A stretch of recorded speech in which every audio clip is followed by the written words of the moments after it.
Estás escuchando Radio Libertad Total.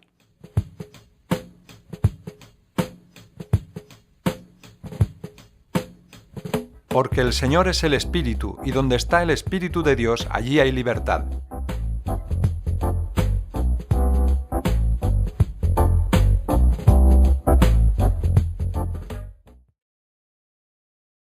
Hola amigos, estamos aquí en contacto con el pastor Conrad Rovira, ¿no? Exactamente. De Madrid, que me choca porque tienes un apellido catalán, ¿no? O por lo menos habitualmente soy yo por aquí, por Cataluña. Exacto. Y que has estado ahora precisamente en Israel. Y por eso me gustaría que nos explicaras la experiencia tuya allí en Israel. Bueno, pues este es mi segundo viaje.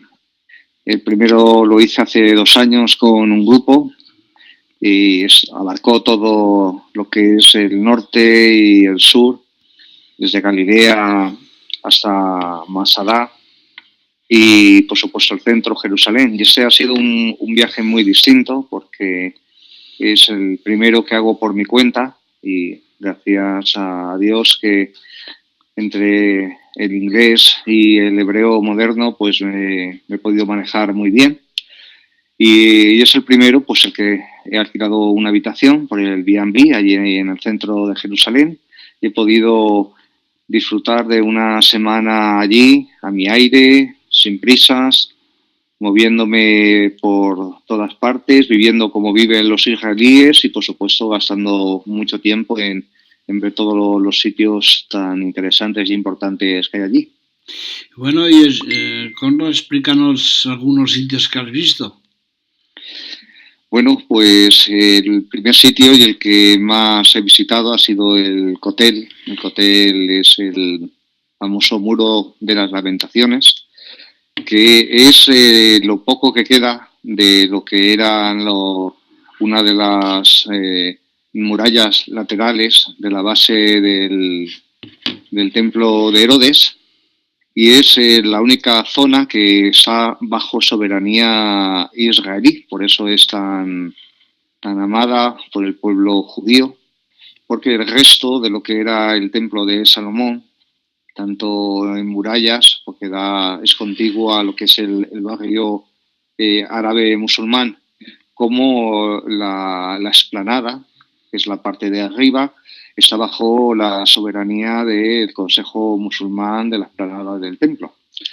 Y ahí, aunque un judío lo puede visitar, tienen un cartelito bien grande en el acceso a esa zona, el cual dice el Consejo Rabínico informa que a todo judío que suba aquí le desaconsejamos que lo haga por la santidad del lugar que va a pisar. Entonces, ese fue el que varias veces estuve visitando, lo que es el Kotel, orando ahí, y luego pues también subí a la explanada del templo, era la primera vez que lo hacía, y estuve andando por lo que es la base alrededor de lo que es la mezquita de Al-Quds, que en castellano significa la Santa, y viendo el Getsemaní y el Monte de los Olivos justamente desde la perspectiva contraria que se suele ver. En la mayoría de las fotos el skyline de Jerusalén se ve desde el Monte de los Olivos y el templo al fondo y lo que es la Jerusalén antigua y moderna. Pues ahora justamente desde el lado contrario. Bueno, y justamente ahí está la Puerta Dorada. Exactamente. Que es donde se espera que por donde entrará en Jerusalén Jesús. Pues ahí en Jerusalén hay 12 puertas que rodean la que es la muralla actual, que es la muralla otomana, y de esas 12 puertas, una de ellas es la Puerta Dorada, la cual está cegada, porque está tapiada todavía, en tiempos de los otomanos, porque había una tradición que decía que Jesús, el Rey de Reyes, iba a entrar a Jerusalén por esa puerta. Así que decidieron cegarla hace 500 años preveyendo de que eso iba a impedir que el Rey de Reyes entrara por ella. ¿Cómo se nota que no le conocen, no? Verdaderamente es un sitio muy interesante porque Jerusalén es un lugar lleno de connotaciones religiosas, lleno de religión, porque allí la religión se vive como una identidad, no simplemente como una fe. Entonces tú puedes identificar muy bien a la gente por su forma de vestir, cuál es su trasfondo religioso, pero otra cosa distinta es la fe. Un momento, me gustaría que explicaras un poquito la diferencia entre identidad y fe, para que nuestros amigos se sitúen un poquito más. Pues eso es algo muy importante, el saber la diferencia.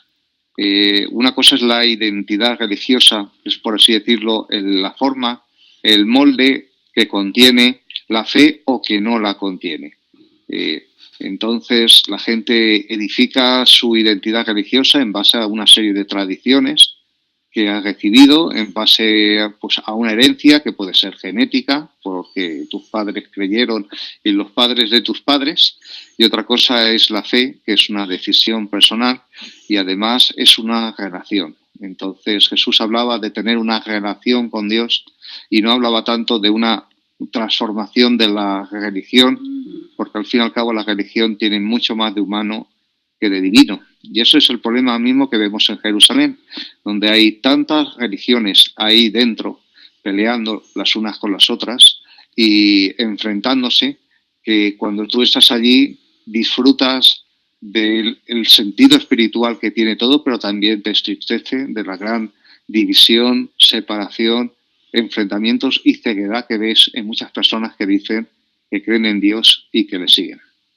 Bueno, pero claro, ahí está el conflicto, ¿no? Precisamente, porque precisamente cuando uno tiene una relación, un conocimiento real del Dios vivo, pues justamente ya no necesita pelearse con nadie, sino que precisamente Dios es amor y uno puede amar a todos e incluso bendecir a los que nos maldicen, ¿no? Eso enseñó Jesucristo. Entonces, claro, en medio de ese lío de identidades religiosas, pues eso afecta en algo a la convivencia ahí en Jerusalén. ¿Has notado algún detalle que notes que eso está afectando a yo cuando vas paseando por ahí o visitándola?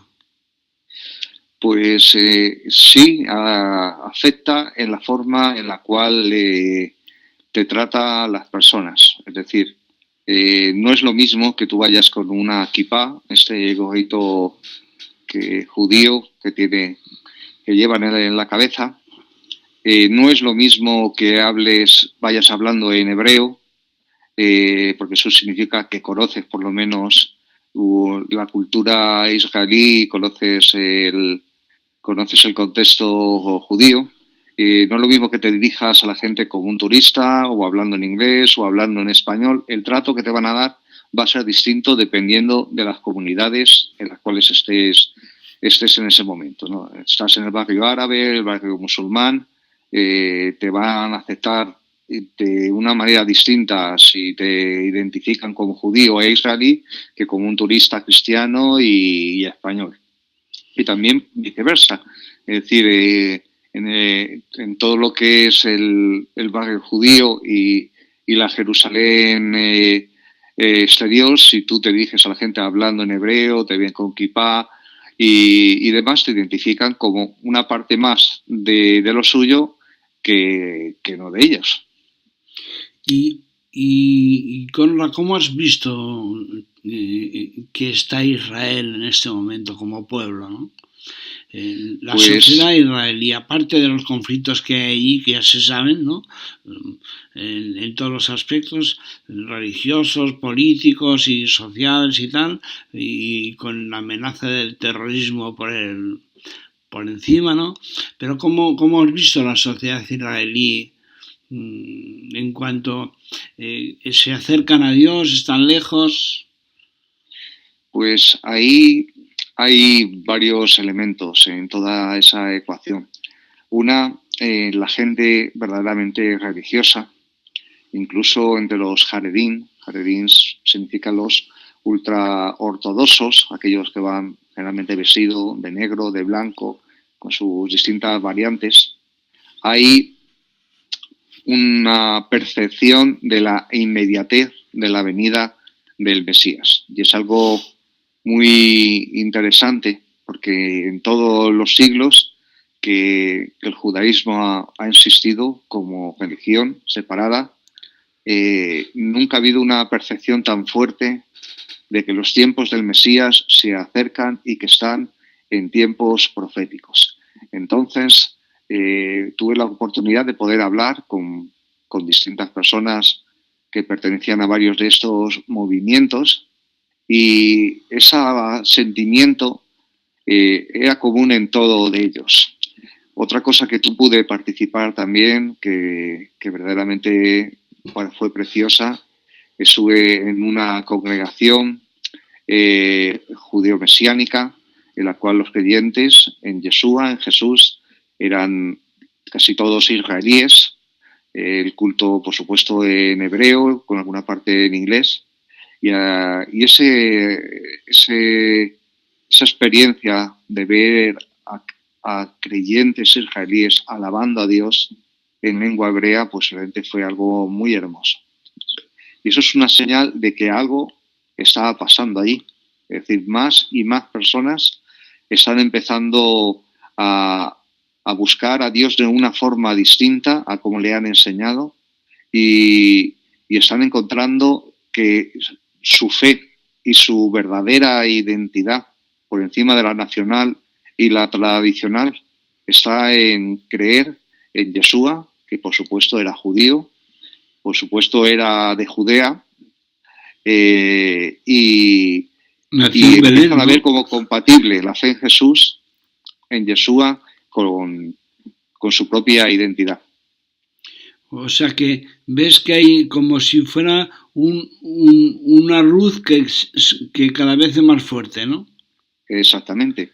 Ahí está empezando un amanecer que parecería increíble, incluso hasta en comunidades ortodoxas. Está habiendo personas que están empezando a seguir a Yeshua como el Señor. Y está empezando a romperse barreras. Por supuesto, eso en un contexto de rechazo y de persecución. Hace unos meses, en el Negev, que es una parte de Israel, todo lo que es el sur, de Jerusalén hasta Eilat y luego hacia Beerseba, toda esa zona de ahí, pues hay bastantes comunidades que se han ido levantando de creyentes judío-mesiánicos, que creen que Yeshua es el Mesías, y conforme se iban alquilando locales y iban haciéndose más visibles, pues ahí siempre salían aquellos que les desagradaba, que apedreaban, que intentaban agredir físicamente, incluso hasta marcar las casas de los creyentes para advertir que ahí no se acerquen. Incluso también desde las autoridades. Pero eso ocurre en Israel. Exactamente, todas esas cosas están ocurriendo porque una cosa es ir como visitante y otra cosa es el día a día allí. Es decir, ahora mismo el confesar públicamente que siendo judío crees que Jesús es el Mesías, en ciertas partes de la población te va a implicar un rechazo y hasta una persecución. En otras un interés, porque esta situación que te hablaba, que pasó en concreto en la ciudad de Dimona, ahí en el Negev, y tuvieron que incluso cerrar un local que intentaban abrir, hizo que, igual que mucha gente los rechazara desde el ayuntamiento y desde los sectores ultraortodoxos, hubiese gente que se acercase a preguntar el por qué ellos insistían en decir que Jesús era el Mesías, siendo judíos y siendo israelíes. Y ahí tuvieron la oportunidad de poder compartir su fe con bastantes personas que de otra manera, si no hubieran salido las noticias y no hubieran sido perseguidos, pues no hubieran tenido esa oportunidad de poder compartir de tú a tú con muchas personas. Es muy interesante lo que estás comentando porque justamente lo vemos en la historia de la Iglesia. No estamos hablando de la Iglesia oficial, ¿no? Estamos hablando de la verdadera Iglesia de Jesucristo, ¿no? Que siempre ha sufrido persecución. Pero me venían a la mente las palabras de Jesús, que habla de que Él, el que no está conmigo contra mí es. Quiere decir que cuando la fe en el Señor Jesucristo supone un conflicto con personas que lo rechazan, y luego por otra parte hay otras personas que es como si les llegara la luz y comienzan a entender el Evangelio y la Biblia. ¿Qué piensas de lo que comento? Pues eso lo ves allí de forma palpable, como dice la Escritura. Para unos somos olor de vida y para otros somos olor de muerte. Pero lo interesante de poder viajar a Israel y estar allí es el sentido profético que tiene todo lo que ha ocurrido en esa tierra. Entonces, decía un filósofo alemán, Mendelssohn, de origen judío, cuando el rey Guillermo II de Prusia le hacía la pregunta diciendo, bueno, dame una prueba palpable de que Dios existe. Entonces el filósofo, señalando a un judío que pasaba delante de ellos, le dijo, mire, mi Kaiser, ahí tiene la prueba de que Dios existe, los judíos. Entonces, esa reflexión de cómo Dios cumple sus promesas y cumple su palabra a pesar de la desobediencia, la dureza de corazón y la incredulidad de las personas que reciben esas promesas. Porque lo tremendo de lo que está pasando en Israel y lo que ha pasado a lo largo de todos estos siglos no es de que un pueblo sea mejor que el resto de la humanidad, que unos hombres sean mejor que otros, sino que hubo un hombre que se llamó Abraham, que se atrevió a creerle a Dios y a obedecerle. Y detrás de ese hombre hubo otros montones de hombres como Moisés, como David, como cada uno de los discípulos de Yeshua, que creyeron que lo que Dios decía era verdad y estuvieron dispuestos a pagar el precio. Y como consecuencia de la fe de esas personas, nosotros estamos aquí, nosotros tenemos la Biblia y nosotros seguimos a aquel que creemos que es el Mesías, que es Yeshua. Así es. Y bueno, entonces, a ver cómo lo podía explicar. Precisamente el estar allí es conflictivo, es peligroso. ¿Cómo lo dirías tú? ¿Cómo está el ambiente ahí en Israel para ir a visitarlo? ¿Como turista? Bueno, pues es algo... Hay mucha desinformación y mucha propaganda. Desgraciadamente vivimos en un país donde el desconocimiento total y absoluto acerca del Israel moderno, incluso el histórico, es muy grande en esta nación nuestra. Gracias a que hablo hebreo moderno, he podido viajar por mi cuenta y verdaderamente me he movido con total seguridad por Israel. Bajé en el aeropuerto de Eilat. Hay un tren de cercanías el aeropuerto de Ben Gurión. Hay un tren de cercanías entre Ben Gurión y Jerusalén. Y fui, por supuesto, en tren de cercanías. Alquilé una casa por el B&B. Fue muy bueno estar con una familia judía sefardí, de allí hablando con ellos, compartiendo toda esa semana. Estaba como a 15 minutos de cualquier zona céntrica de Jerusalén. Me pude mover con total tranquilidad. Veías una gran seguridad, porque ahí verdaderamente hay tanto policía uniformada como de fronteras por todas partes cuidando de la seguridad de los turistas, de los viandantes. Así que es un lugar donde no hay ningún problema dentro de lo que es el Israel, la zona de soberanía israelí. No estoy hablando de ya en la zona palestina, donde ya hay otra serie de conflictos, pero en la zona israelí hay una total seguridad para poder moverte, visitar e ir de un sitio a otro. Bueno, lo que llama la atención es cómo el pueblo de Israel, cómo los judíos pues han desarrollado un ejército impresionante. Se habla del mejor del mundo y un armamento también, y también la policía es muy disciplinada y lo tiene todo súper controlado, ¿no? Por eso allí hay tanta seguridad. Yo diría que hay más seguridad que aquí entre nosotros, ¿no? Pero hago ese comentario para si alguna persona que nos escucha quiere viajar a Israel, que lo sepa, que es un lugar muy seguro. Y realmente porque están preparados y entrenados para el conflicto, ¿no? Que han vivido épocas de conflicto. Bueno, yo pienso que Israel es un milagro viviente del poder de Dios. ¿Podrías tú explicar un poquito lo que has visto allí?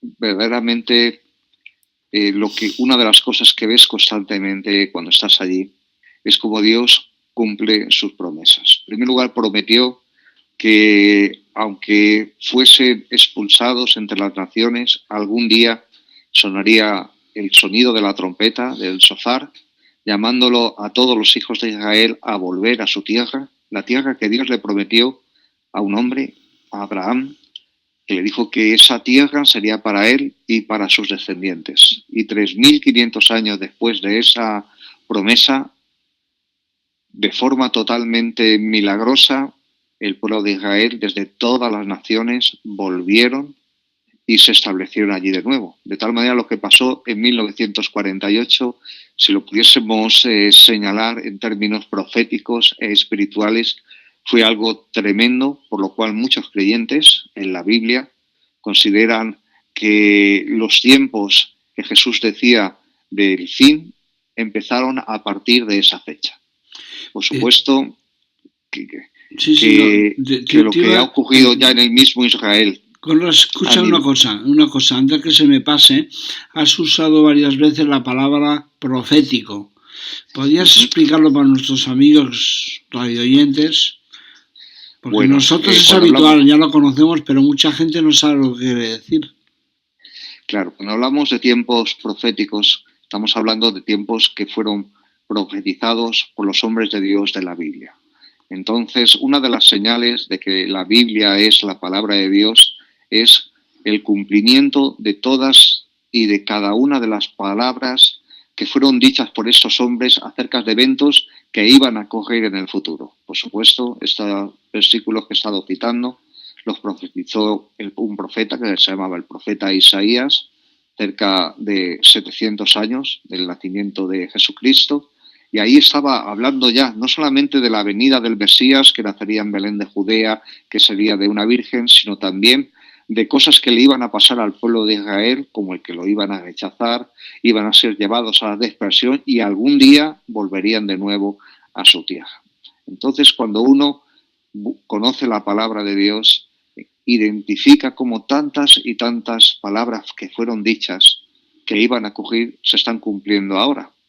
Por eso muchos estudiosos de la Escritura consideran al pueblo de Israel como el reloj de Dios en la tierra. Y las cosas que están ocurriendo en ese lugar geográfico tan pequeño, se puede considerar que están moviendo mucho más cosas en este mundo de lo que pudiésemos imaginar leyendo solamente los periódicos del día a día. Bueno, pues es muy interesante lo que estás diciendo y bueno, me gustaría, Conrad, que te comprometieras a seguir hablándonos de Israel aquí en Radio Libertad Total. Hacemos una segunda parte cuando quieras. Muy bien, pues muchas gracias y hasta la próxima. Hasta la próxima, saludos a todos, Shalom Ubraja, pan y bendiciones a todos, Shalom Lekulán, en el nombre de Yeshua HaMashiach.